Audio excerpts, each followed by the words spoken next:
best thing they can do is make sure they focus on the key elements that are working for them at that time.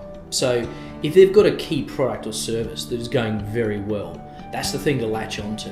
The thing you want to do is make sure that you get a piece of the business that's going to become the core part of your business. For example, very quickly, back in 2008, we found that search engine optimization was going to become very important for the market. And Reload Media latched onto that. And even today, SEO or search engine optimization is a big part of our business, fast forwarding 5 years. So the best thing you can do is identify the areas that are growing and then make sure you put a lot of those efforts into those. Don't discount the areas that aren't growing, but make sure you put most of the effort into the ones that are.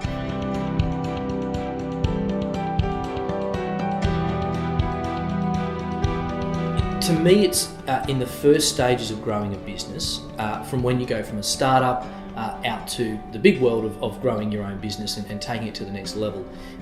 It's about the top line revenue. You've got to get that revenue through the door. It's one thing to get revenue, however, and actually collect the money. So it might look great on your MYOB or your Xero or your SASU file to have all this revenue that's on there. But at the end of the day, you need to make sure that you're actually collecting that money in. Once you've got the money in from the customers and you've got the revenue on the balance sheet looking good and you've got the cash flow happening, you can then start working on maximising the profits. And I think profit comes a couple of years afterwards. You've got to make sure that you're always making a profit. Never take your eye off the P&L, the profit and loss statement. But you need to make sure that you've got top line revenue, be able to pay those things and show that you're actually growing. I think the big thing that people lose sight of is actually expenses. And that's a big part of the whole profit side of things. But I think you need to do revenue before you can actually look at expenses.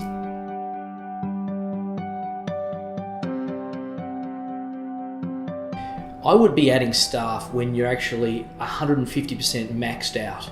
When you feel, if you're trying to do the job yourself, so for example, I'm in the strategy and the sales side of things.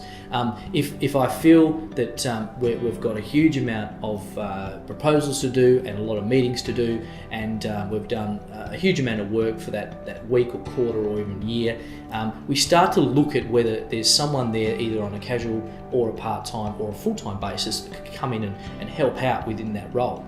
It's also good from a succession planning viewpoint that you can actually put someone on who's training underneath you to then become effectively your job. Like as an example, sales manager for me, which would then free me up to become the managing director.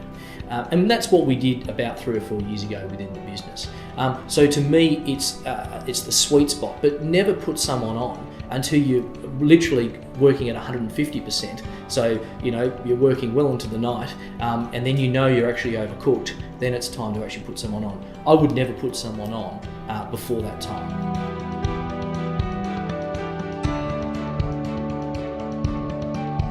I think outsourcing has become a little bit more part of mainstream business, and it's definitely becoming more part of the SME relationship of what's going on. It's becoming more accepted. You've got to be very careful with outsourcing. You've got to make sure that you choose the countries that you outsource to very wisely. You've got to make sure that you exhaust every opportunity and possibility for local people to get a job. And I think that that's a very important thing. I think Aussies and Australians and the areas that you're in should come first. And that's because you've got to make sure that the people that you're employing are going to do more than just doing a job. They're actually going to be salespeople for your business at a barbecue, and what we call it the barbecue effect. The major thing that we look at in outsourcing is it's to do a job that someone might not necessarily have time to do on a daily basis.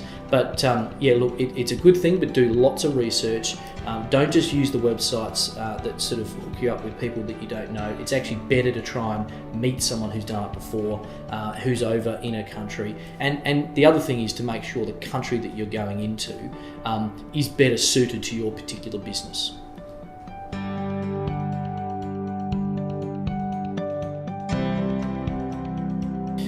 Measurement of growth is done by basically the profit, and profit is everything at the moment to us and how we're growing. As I said before, revenue is important in those early days to get yourself off the ground and really drive a lot of that top line revenue growth.